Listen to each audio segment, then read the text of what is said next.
Herkese merhabalar, kanalıma hoş geldiniz. Bugün sizinle bu güzel çantanın yapılışını paylaşacağım. Bundan önceki videomda motiflerin yapılış işleminden bahsetmiştim. Orada tüm detaylı malzeme bilgisi de mevcut.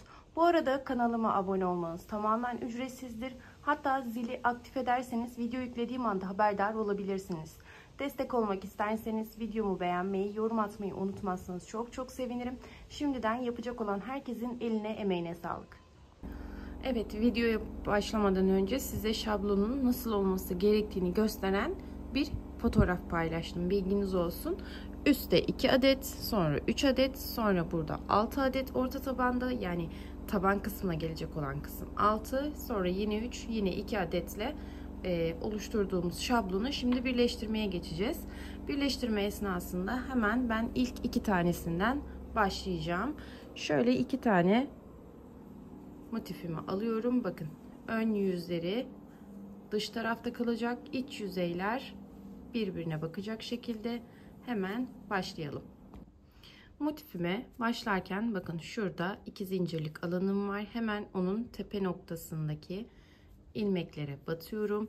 Aynı şekilde arkadaki motifimin de tepe noktasındaki ilmeklere batıyorum.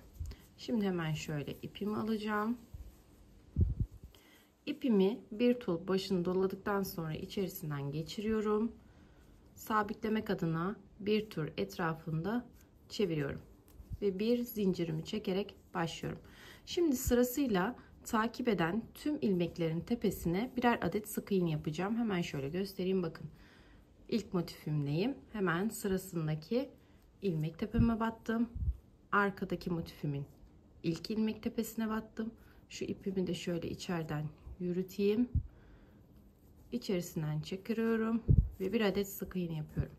Şimdi bu işlemi sıra sonuna gelene kadar tüm ilmek tepelerime sık iğne yaparak devam ettireceğim.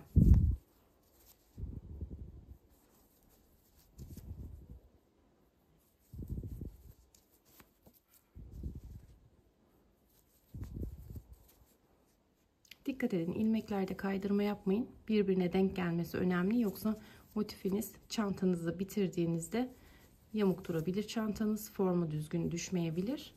O yüzden ilmekleri kaydırmazsanız süper olur. Evet, şu an köşe noktama kadar geldim. Şu an bakın köşe noktamdayım. Yine başlarken yaptığım gibi köşemi takip eden tepe noktama baktım. Arkadakine de aynı şekilde yine buraya bir sık iğne yapıyorum.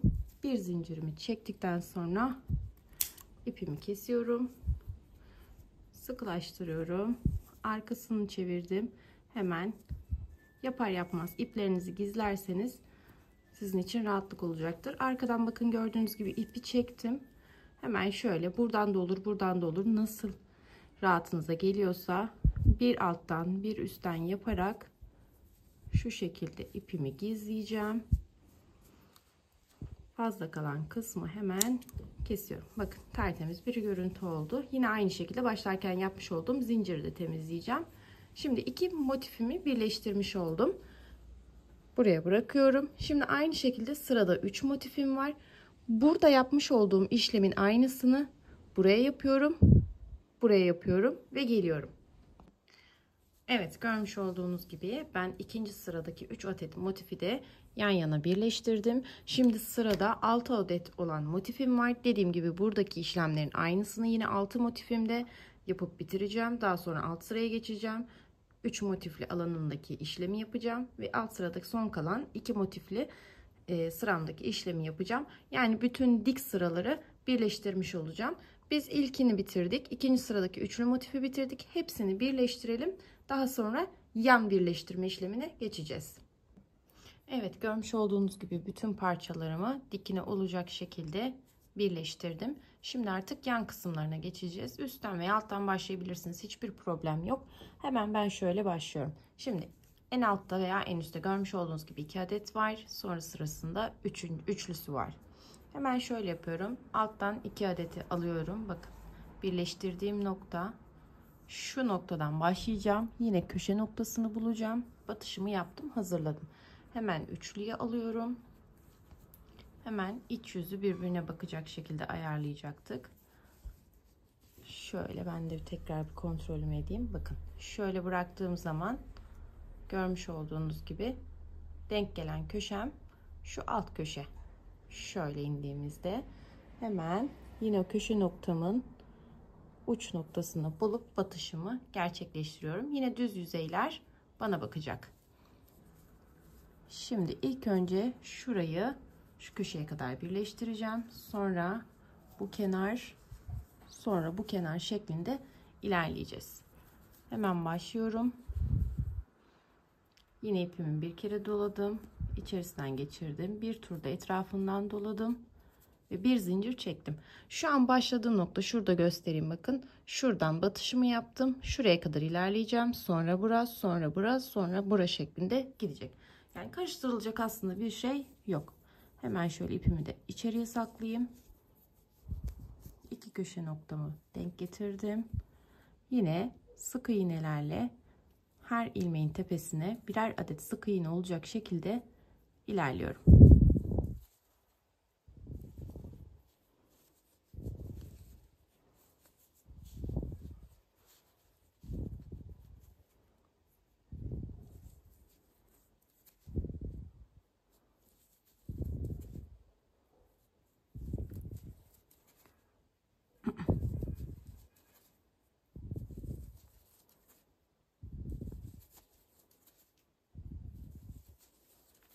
Evet, köşe noktama kadar neredeyse geldim.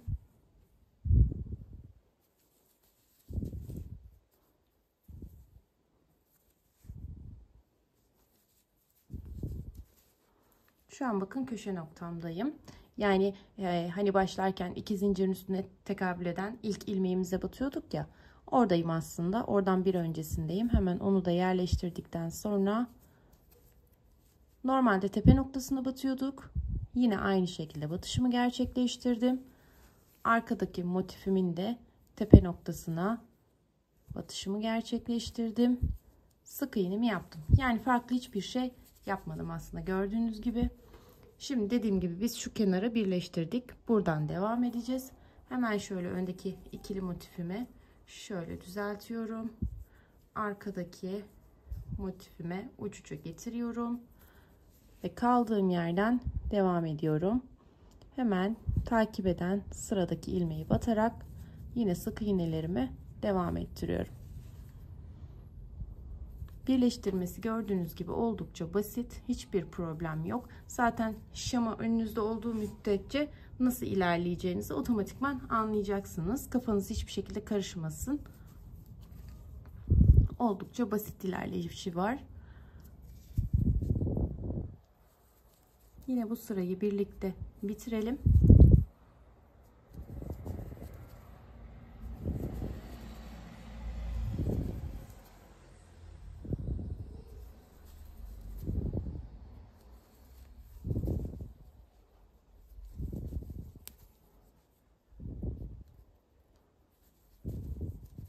Evet, şu an bakın birleşim noktasına geldik. Burayı da hemen göstereyim size. Şimdi arkada köşe noktasına tekabül ediyor. Yani alt sırada şuraya, üst sırada da şu birleştirme noktasına tekabül ediyor. Hemen orayı da göstereyim. Bakın şu an köşe noktamdayım. Hemen tepe noktasına bir adet battım. Arkadaki motifimin de tepe noktasına batıyorum. Yine sık iğnemi yapıyorum. Şurada görmüş olduğunuz birleştirme yerimiz var bakın. Hemen onu şöyle alttan alarak ilk ilmeğine battım. Şuradan ilmeğimi dolayıp kaydırmamı yaptım. Hemen yine sırasıyla takip eden sık iğnelerimi yapacağım. Bunu yapmamdaki amaç hani burada çizgi başıboş şekilde gözükmesin. Hani parçalanmış gibi gözükmesin, bir bütün olarak gözüksün diye yapıyorum. Şimdi bir iki tane sık iğne yapayım. Ne demek istediğimi daha net anlayacaksınız.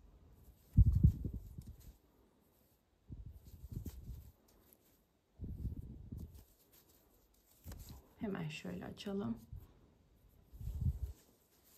Bakın. Bu daha deminki kaydırma işlemini yapmış olmasaydım şurada kesik bir görüntü olacaktı. Şu birleşim yerini Daha da yakınlaştırayım. Şu birleşim yerini elde edemeyecektik. Yani burası kendi kafasına göre gitmiş gibi olacaktı. Burası kendi kafasına göre gitmiş gibi olacaktı. Bizim amacımız şuradaki bütünlüğü devam ettirebilmekti. Şimdi sıranın sonuna kadar bu şekilde ilerleyeceğiz. Diğer kalan tüm sıralarda da aynı işlemleri yapacağız. Umarım basit bir şekilde anlatabilmişimdir. Şimdi tekrar bir birleşim yerine denk geleceğiz.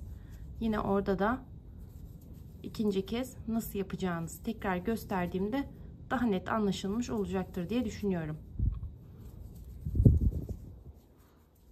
Köşe noktasına yaklaştım. Bakın köşe noktamdayım. Tepe noktasına batışımı gerçekleştirdim. Arkadaki köşe noktasının tepe noktasına batışını gerçekleştirdim. Sık iğnemi yaptım. Hemen şuradaki birleşim yerini görüyorsunuz. Hemen şöyle ilk ilmeğin altından geçiriyorum. İçerisinden ilmeğimi çıkardım. Kaydırmamı yaptım. Hatta tekrar yapayım. Kamerayı salladım çünkü. Tepe noktamı kaçırdım. Hemen onu tekrar birleştireyim. Bakın birleştirme noktasındayım. Şu ipi de keselim, hatta kafamız karışmasın. Evet. Birleşim yerimin hemen ilk zincirine şöyle alttan batıyorum. İlmeğimi doladım, içerisinden geçirdim. 2 ilmeğim var. Birini diğerinin içerisinden kaydırarak tek ilmeğe düşürdüm. Hemen şöyle motifimi yerleştiriyorum. Ucuca getiriyorum. Ve sırasıyla takip eden ilmek tepelerine sık iğnemi yaparak sıramın sonuna kadar ilerliyorum.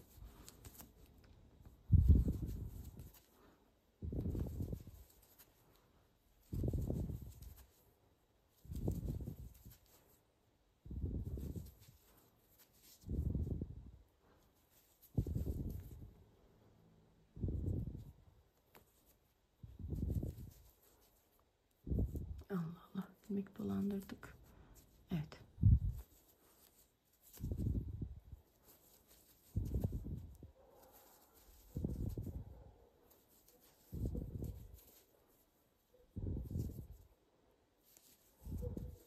Hemen tepe noktamı da birleştiriyorum. Bir zincir çekerek ilmeğimi kesiyorum.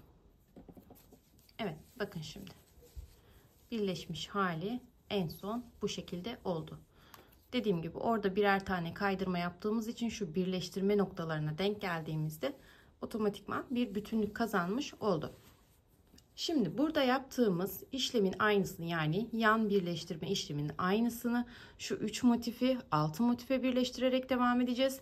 6'yı 3'e, 3'ü 2'ye birleştirerek devam edeceğiz. Yani bütün yan birleştirme işlemlerini bitirdikten sonra tekrar görüşelim. Hemen şunu da söyleyeyim. Bakın şu 3 motifi başlarken nasıl başlayacağınızı göstereyim. Tekrar yine bir kafa karışıklığı olmasın. Bakın yerleşim bu şekildeydi. Yine bu köşeden başlayacağız. İkinci motifimizin alt köşesinden. Dediğim gibi şemayı düzgün yerleştirdiğiniz sürece zaten nerelerden başlayacağınızı otomatikman anlayacaksınız. Bu şekilde ilerleyeceğiz. Daha sonra şu köşemizi bununla birleştireceğiz başlarken. Daha sonra bununla da şu köşeyi birleştirerek devam ettireceğiz. Dediğim gibi sıranın sonunda, yani hepsini bitirdikten sonra tekrar görüşelim. Evet, görmüş olduğunuz gibi çantamızın yan kısımlarının tüm birleştirme işlemini yaptım. Şimdi şu yan kısımlarının birleştirme işlemini yapmadan önce çok kısa bir bilgi vermek istiyorum. Ben çantalarımın satışını yapmadığım için genelde astarlama işlemi yapmıyorum. Siz kendiniz kullanacaksınız veya satışını yapacaksınız. Astarlama işlemini nasıl yapacaksınız? Hemen kısaca anlayabileceğiniz şekilde bilgi vereceğim. Atıyorum şu kumaşımız. Ortalama 1-1,5 santim kadar pay bırakarak bu şablonun etrafı boyunca kumaşınızı kesiyorsunuz. Daha sonra iç kısmına şöyle pay bıraktığımız 1 santim şöyle kıvırarak dikme işlemini yapıyorsunuz. Daha kalıp gibi bir çanta olsun isterseniz Bu sefer şablonunuzun birebir ölçüsünde telanızı kesiyorsunuz. Ütüyle yapışan teli olabilir, kendinden yapışkan teli olabilir. Çantanıza yapıştırırsınız. Daha sonra da pay bıraktığınız kumaşı katlayarak buralardan dikebilirsiniz. Çantayı yan kısımlarını da birleştirdiğinizde astarlama işleminde zorlanabilirsiniz. Çünkü altıgen bir motif olduğu için girintisi çıkıntısı çok fazla. Ama bu aşamada astarlama işleminizi gerçekleştirip daha sonra bu yan kısımlarını birleştirirseniz çok büyük kolaylık sağlayacaktır. Bunu da kısaca bilgi vermek istedim. Şimdi hemen yan kısımları nasıl birleştireceğiz onu göstereceğim. Hemen şöyle motifimi çekiyorum. Bakın görmüş olduğunuz gibi. Şimdi şurası zaten birleştirilmişti. Şurada iki motifim kaldı. Gördüğünüz gibi, daha doğrusu şu bir, şu iki. O anlamda iki söylüyorum. Hemen şurayı şununla birleştireceğiz. Sonra bu köşeyi burayla, daha sonra da şu iki ucu birbirine birleştireceğiz. Yine birleştirme işleminde aynı işlemi yapacağız. Hiçbir farklı bir şey yok. Hemen ben şöyle başlayayım. Gösterdiğim noktaları bakın şöyle. Daha sonra şöyle dediğim gibi ve en son iki ucu birleştireceğiz. Tekrar şöyle açarak da göstereyim. Daha net anlaşılır. Hemen şuradan birleştirme işlemine başlayalım. Evet, köşe noktamızdan başlayacağız. Hemen köşe noktasına tığımı batırıyorum.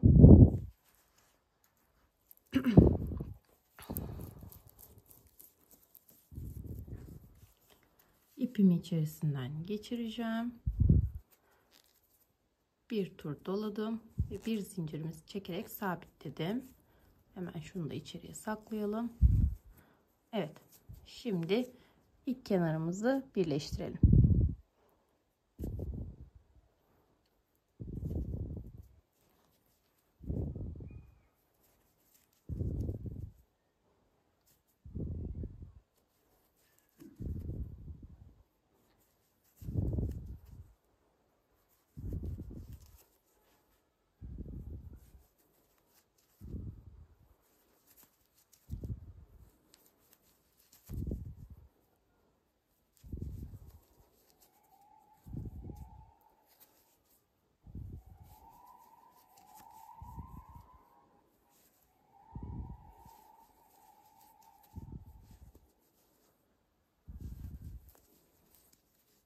Köşe noktamı hemen batışımı yapıyorum.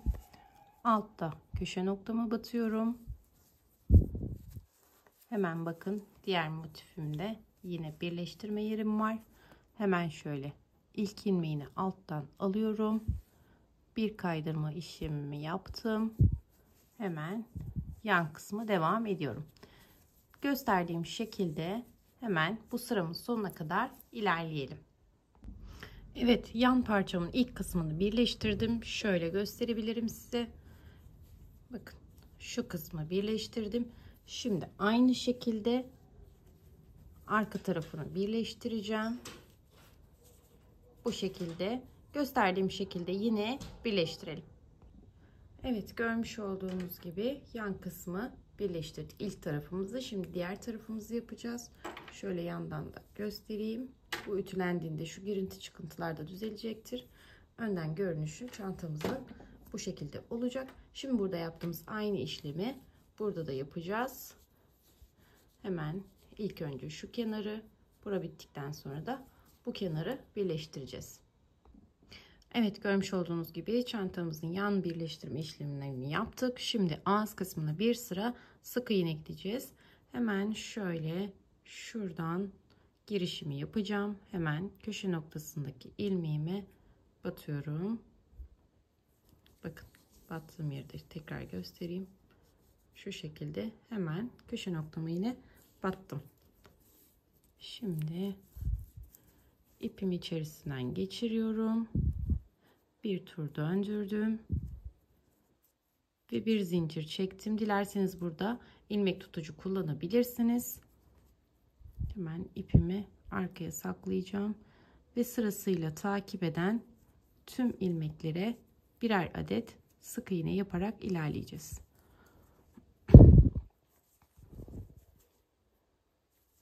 İlmek atlamamaya özen gösterin lütfen.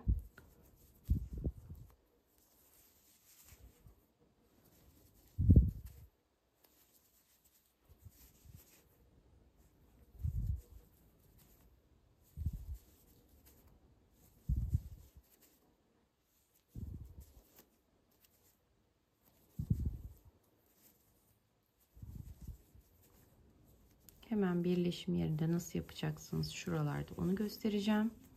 Bakın. Şurada köşe noktamın son ilmeği var. Oraya batıyorum. Daha sonra şu birleşim yerimin ilk zincirini alttan geçiriyorum ve tekrar diğer motifimin köşe noktasına batıyorum. Bütün ilmeklerimi aldım ve hepsini bir kere de çekiyorum.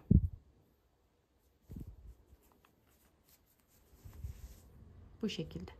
Hemen yandaki ilmeğe batıp sık iğnelerimi devam ettiriyorum.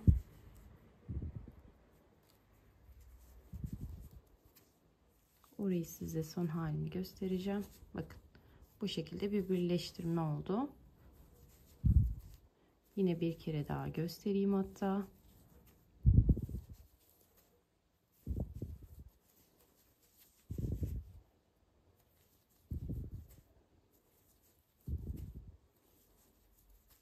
Bakın yine bir köşe noktama geldim.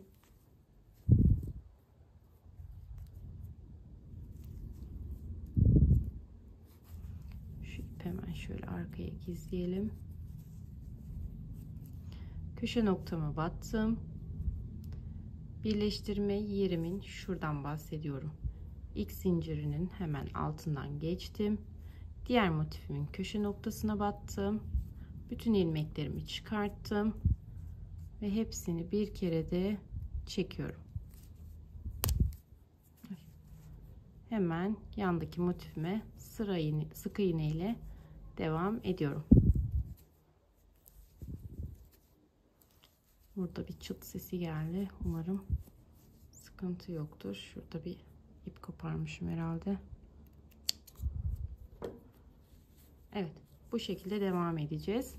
Bir de şurayı nasıl yapacağımızı göstereceğim. Aslında farklı hiçbir şey yok. Sık iğneleri devam ettireceksiniz. Sadece o birleşim yerlerinde gösterdiğimi yapmanız yeterli. Bu tepelerde herhangi bir farklı işlem olmayacak. Bakın hatta yaklaştım geldim. Sırasıyla takip eden tüm ilmeklerime sık iğnemi yaparak devam ediyorum. Gördüğünüz gibi farklı hiçbir işlem yapmadım. Sadece burada pom motifimin köşe noktasına battım. Birleştirmenin ilk zincirinin altından geçtim ve bir sonraki motifimi yine köşe noktasına batarak bütün ilmeklerimi bir kere de çektim ve sırasıyla yine sık iğneme devam ettim. Şimdi başlangıç noktama kadar bu işlemleri yaparak devam edeceğim. Evet, başlangıç noktamdayım. Son sık iğnemi yapıyorum ve başlarken çekmiş olduğum bir zincir vardı. Onun tepe noktasına batıyorum. 2 ilmeğimi birbirinden geçiriyorum. Yani kaydırma işlemini yapıp bir zincir çekiyorum ve ipimi kesiyorum. Hemen şöyle arkasını çevirelim. Bu mesela arta kalan bir ipim varmış. Onu bu motiften yürütmüşüm. İkisinin aynı yerden olmasını istemiyorum. Örgümün ters yüzündeyim. Hemen şöyle bir alttan bir üstten geçirerek, tığla zorlanırsanız örgü iğneleriyle de yapabilirsiniz bunu. İçerisinden tersime geldiği için geçiremiyorum.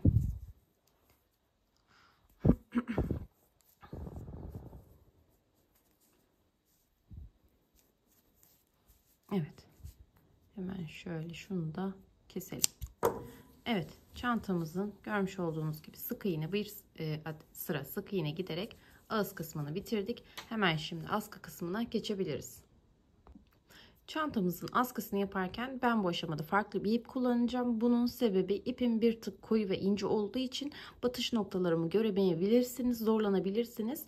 Bu ip de hem kalın hem de rengi açık olduğu için daha anlaşılır şekilde anlatabileceğimi düşündüğümden ben şu an bu ipi kullanacağım. Ama daha sonrasında yine çantayı yaparken kullanmış olduğum ipten askımı yaparak tamamlayacağım. Bilginiz olsun. Şimdi ipimize ilk önce bir adet şöyle bağlama zincirimizi çekiyoruz. Bunu saymıyoruz. Sonra 2 adet zincir çekiyoruz. Hemen bir önceki zincire batıyoruz.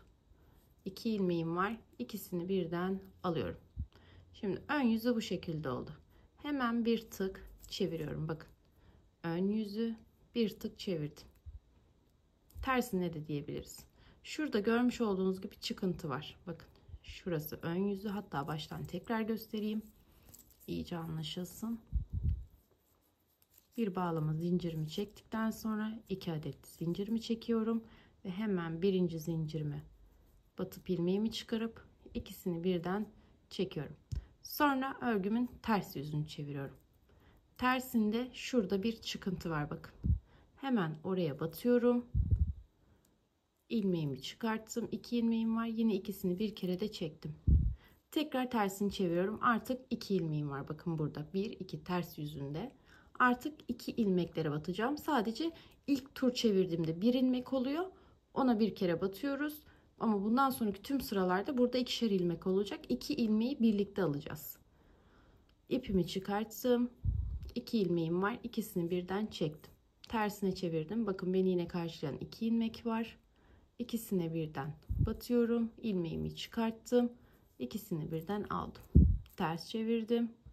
2 ilmeğime battım. Çektim.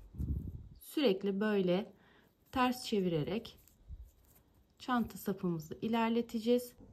Evet, 2 adet kordonumu hazırladım. Ortalama 85-90 santim uzunluğunda 2 adet kordonumuz var. Siz askınızın uzunluğuna, kısalığına göre miktarı uzatıp kısaltabilirsiniz. Dediğim gibi ben ortalama 90 santimlik 2 adet kordonumu hazırladım. Şimdi çantaya geçirme işlemini yapacağız. Hemen şöyle kordonumuzu alıyoruz. Bakın şuradaki motifimizin hemen köşe noktasından geçiriyoruz. Diğer ucunu da aynı şekilde diğer motiften geçiriyoruz. Farklı bir bağlama yönteminiz varsa onu kullanabilirsiniz. Ben ucunu bir araya getirip standart bağlama tekniğini kullanacağım. Hemen şöyle askımızı düzeltelim. Evet, bu şekilde çantamızı hazırlamış olduk. Evet, görmüş olduğunuz gibi çantamızı hazırladık. Eğer çantamı beğendiyseniz kanalıma abone olmayı, videomu beğenmeyi, yorum atmayı unutmazsanız çok sevinirim. Şimdiden yapacak olan herkesin eline emeğine sağlık.